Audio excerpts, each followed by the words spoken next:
শেষমেশ আঁখি আহাদের বাবার পোস্টে মুখ খুলল এবং মুখ খুলে সে তিশার নামে সকল কুকীর্তি কুকর্ম ফাঁস করলো আহাদের বাবার কাছে। রিসেন্টলি আঁখির একটা পোস্ট প্রকাশ হয়েছে। সেই পোস্টে দেখা যাচ্ছে আঁখি তার শ্বশুরের সাথে কিছু কথা বলেছে এবং সেই কথার মাধ্যমে তিশা তাকে কি কি বলেছে সকল কিছুই কিন্তু আঁখি তার সেই পোস্টের মাধ্যমে তুলে ধরেছে এবং তিশা যে দীপাকে তার কাছে কতটা ছোট করেছিল এবং দীপার নামে কত মিথ্যা মিথ্যা কথা বলেছিল সেই সকল তথ্য এবার আঁখি তার সেই পোস্টের মাধ্যমে ফাঁস করলো আহাদের বাবার কাছে। তো ভিউয়ার্স, আঁখি তার সেই পোস্টে কি লিখেছে সেটা আপনাদেরকে আমি অবশ্যই পড়ে শোনাবো। তার আগে বলে রাখি, আহাদের সংসার থেকে আঁখি চলে আসার পর কিন্তু আহাদ বা তিশা কেউ তেমনি আঁখি বা আয়াসের কোনো খবর রাখেনি, কিন্তু আখির শ্বশুর আহাদের বাবা সে কিন্তু সবসময় আখির খবর রেখেছে, এমনকি আয়াসকে দেখতে এসেছে। আখির শ্বশুর শাশুড়ি এখন পর্যন্ত আখির সাথে কিন্তু যোগাযোগ রাখে, কথা বলে। আর এটা নিয়ে কিন্তু রীতিমতো তিশা জ্বলে যাচ্ছে, কেন তারা আখির সাথে সম্পর্ক রেখেছে। এই জন্য কিন্তু তিশা তার শ্বশুর শাশুড়ির সাথে এখন কথা বলে না। কিছুদিন আগেই কিন্তু তিশা তার একটা লাইভের মাধ্যমে বলেছে তার শ্বশুর শাশুড়ির সাথে এখন তাদের কোনো সম্পর্ক নেই, আর সে চায়ও না ভবিষ্যতে যাতে তার শ্বশুর শাশুড়ির সাথে তার কোনো সম্পর্ক হোক। এতে বোঝা যাচ্ছে যে তিশা কতটা নারাজ আখির সাথে কেন তার শ্বশুর শাশুড়ি সম্পর্ক রেখেছে। তো যাই হোক, এরপরেই কিন্তু আখি একটা পোস্ট শেয়ার করে তার শ্বশুরের উদ্দেশ্যে।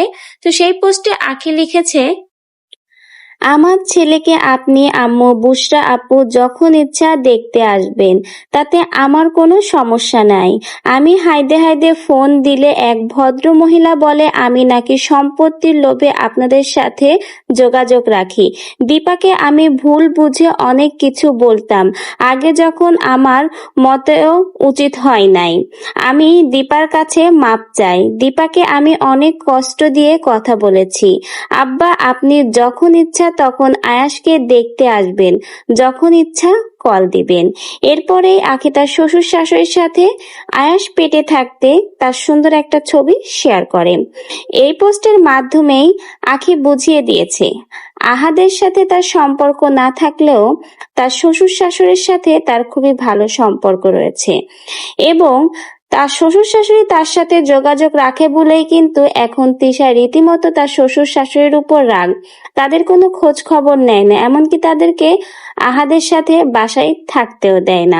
আর আহাদের সংসারে থাকতে দীপার নামে যে ভুলভাল তিশাই তাকে বুঝিয়েছিল সেটাও কিন্তু আখি তার এই পোস্টের মাধ্যমে বুঝিয়ে দিল এবং দীপার কাছে সে ক্ষমা চেয়েছে তার সেই খারাপ ব্যবহারের জন্য, কারণ সে এখন বুঝতে পেরেছে দীপার কোনো দোষ ছিল না, কার দোষেই দীপাকে তার সংসার ছাড়তে হয়েছিল। তো ভিউয়ার্স, আখির এই পোস্টের মাধ্যমে কিন্তু সবকিছু স্পষ্ট হলো।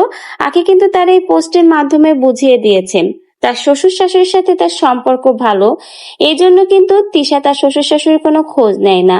আর তার শ্বশুর শাশুড়িও কিন্তু আখিকে এখনো তার ছেলের বউ হিসেবেই মানে। তো ভিউয়ার্স, এই ভিডিও সম্পর্কে আপনাদের কি কোনো মন্তব্য রয়েছে? মন্তব্য থাকলে কিন্তু অবশ্যই আমাদের কমেন্ট বক্সে জানিয়ে যেতে ভুলবেন না। ধন্যবাদ।